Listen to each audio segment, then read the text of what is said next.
Hi guys, इस video को skip ना करें। कॉमेडी से भरपूर वीडियो है आपके लिए। मैं अपने पास मौजूद इस सबूत को आपके सामने पेश करना चाहता हूं सर।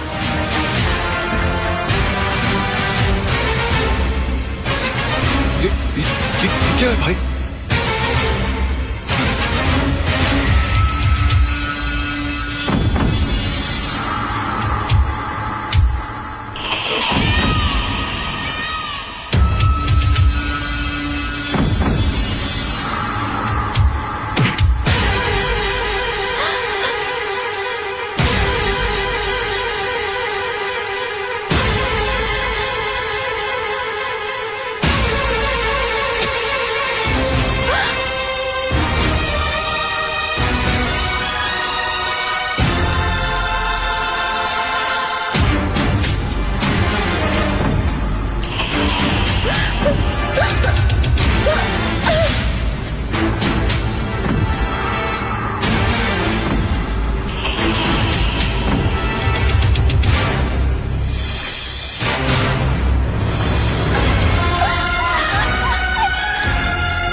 ये क्या कर दिया आपने? इसको मार डाला।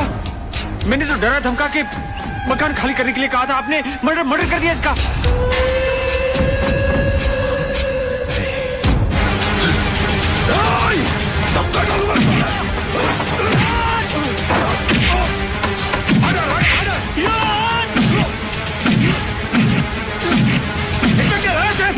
जोर से बोल दूंगा, इस तरह से मजलूमों को मारते हो तुम लोग?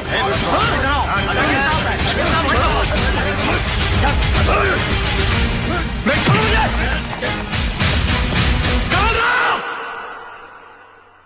रोक!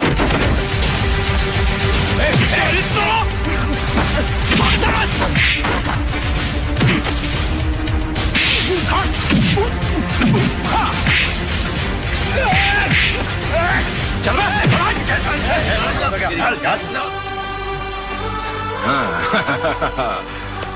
Well done. Thank you. Well done Raj. Raj पागल हो गया, दिमाग खराब हो गया तेरा? प्रॉब्लम क्या है भाई? है वो तेजपाल साहब से तूने बदतमीजी की, भाभी के मुंह पे बकवास कर ली, कालरा भाई से तूने दुश्मनी मोल ले ली, मतलब घर भी गया, इज्जत भी गई और अब जान भी जाने वाली है, और पूरा शहर तेरे को मारने के लिए दौड़ रहा है। ओ यार, मैं कुछ नहीं कर रहा यार, सब अपने आप हो रहा है यार। मेरे मुंह से झूठ नहीं निकल रहा है। झूठ नहीं निकलता, सबसे बड़ा झूठ तो आप बोल रहा है तू। बैठ तू इधर, बैठ। चल, तुझे लगता है ना मैं झूठ बोलता हूँ? बैठ। चल, तू मुझसे कोई भी ऐसा सवाल पूछ, तुझे लगता है जिसका जवाब मैं झूठ ही दूंगा। चल पूछ मुझसे। ठीक है, तो फिर बता मेरे बारे में, तू अपनी राय बता। दोस्ती टूट जाएगी यार। नहीं, टूट जाए दोस्ती, तू बता दे आज मेरे बारे में राय क्या है तेरी? दुश्मनी हो जाएगी, जाने तो कुछ नहीं, दुश्मनी हो जाए यार, तू बता मेरे बारे में राय क्या है तेरी? कुछ और सवाल। नहीं, कुछ और क्यों पूछूं? पहले ये बता मेरे बारे में राय क्या है तेरी? तो सुन, मैंने तुझसे बड़ा बेवकूफ अपनी जिंदगी में नहीं देखा। अभी जिस शहर में बगैर मतलब के लोग किसी को पानी नहीं पिलाते, वहां पर तूने मुझे रहने के लिए अपनी खोली दे डाली, और उसके बाद तूने क्या सोचा कि मैं तुझे राजा हरिश्चंद्र समझ लूंगा? उसी वक्त तू मेरी नजरों से इतना गिर गया कि मुझे यकीन आ गया कि मैंने एक डफर से दोस्ती कर ली। तब जाके मुझे मालूम पड़ा कि 10 साल मुंबई शहर में रहने के बावजूद तू बड़ा वकील क्यों नहीं बन पाया। और एक चैलेंज मारूं, तू अगले 10 साल भी रह लेगा ना शहर में, तो उसी कोर्ट के बाहर उसी खंबे के नीचे खड़ा मिलेगा, क्योंकि तू इंसान नहीं है, तू खंबा है साले, खंबा।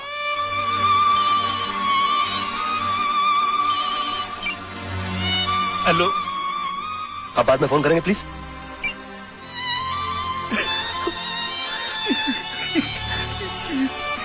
सॉरी यार, ये सच्ची क्यों निकल रहा है मेरे मुंह से यार? नहीं, मुझे तेरी बात का बिल्कुल बुरा नहीं लगा। फोन दे दे मेरा।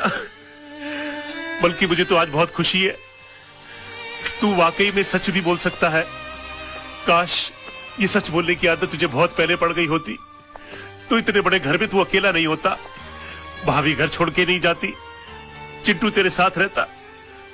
राज, मैं तुझसे हाथ जोड़ के रिक्वेस्ट करता हूं, बचा ले, अपने टूटते हुए घर को बचा ले।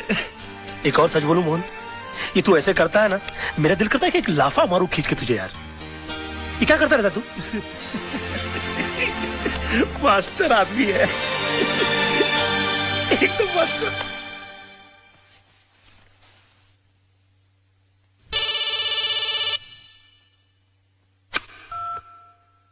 हेलो। हाय डैड, मैंने आज रात को टूटते हुए तारे को देखकर अपनी विश वापस ले ली है। अभी आप फिर से दिल खोल के झूठ बोल सकते हैं। उसकी कोई जरूरत नहीं बेटा। अब मैं जो भी लड़ाई लड़ूंगा सच के साथ ही लड़ूंगा। योर ऑनर, माना कि जिस दिन आनंद म्हात्रे का कत्ल हुआ मेरे क्लाइंट मुंबई में थे, पर इससे यह साबित नहीं होता कि मेरे क्लाइंट ने उनका कत्ल किया, क्योंकि आनंद म्हात्रे के जेब से निकली हुई चिट्ठी यह साफ साबित करती है कि उन्होंने खुदकुशी की। योर ऑनर, आनंद म्हात्रे एक लड़ने वाला इंसान था। हालात से तंग आकर आत्महत्या करने वालों इंसानों में से वो था ही नहीं।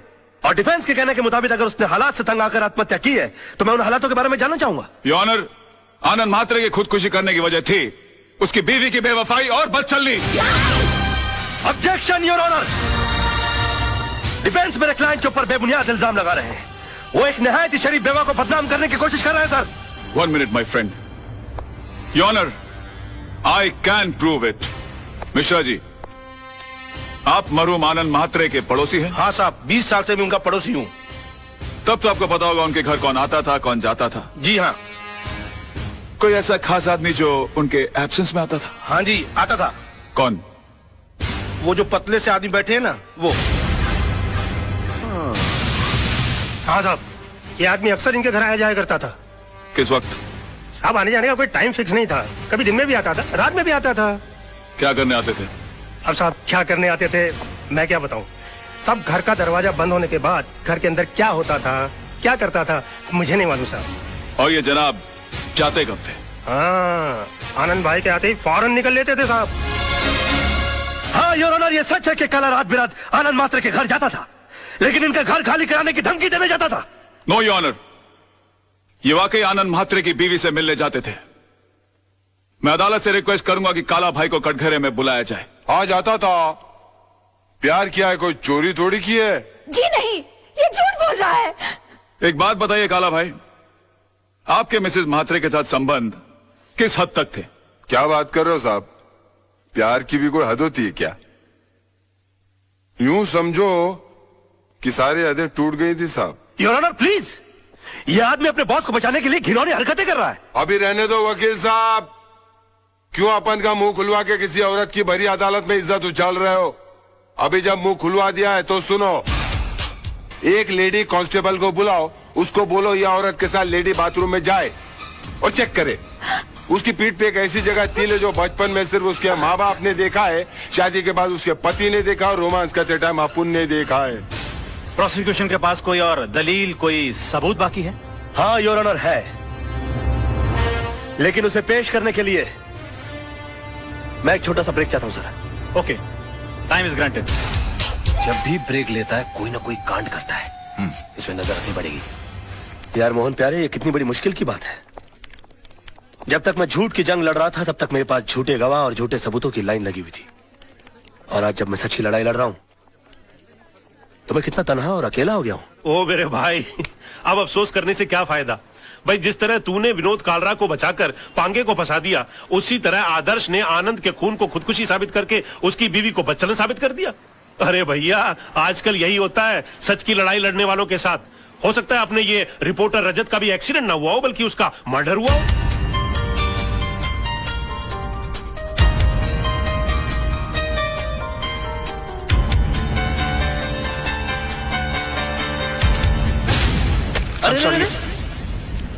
I'm sorry, क्या हुआ? मुझे तुमसे कुछ बहुत जरूरी बात करनी है। बाद में कुछ नहीं बाद में। राज, ये कैसेट किसकी है? कैसे? मोहन तू रुक, में आया।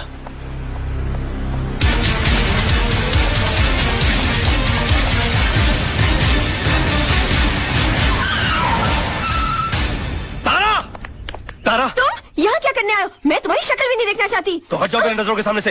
मैं बिल्कुल तुम्हारे सामने बुगी बुगी शो करने के लिए नहीं आया हूँ। मैं तो अपना कैसेट लेने के लिए आया हूँ। कैसेट? कौन सा कैसेट? अरे वही कैसेट जो उस दिन मैंने तुमको गिफ्ट के अंदर दिया था, उसके अंदर आई थी।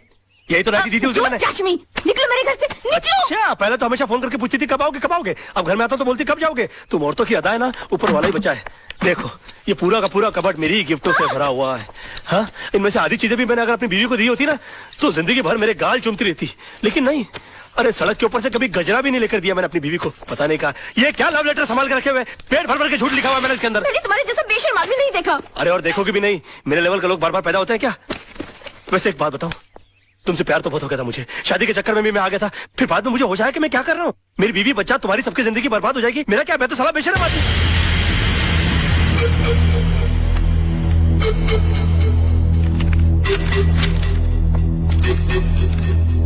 सुनो, पीछे के रास्ते से जाओ।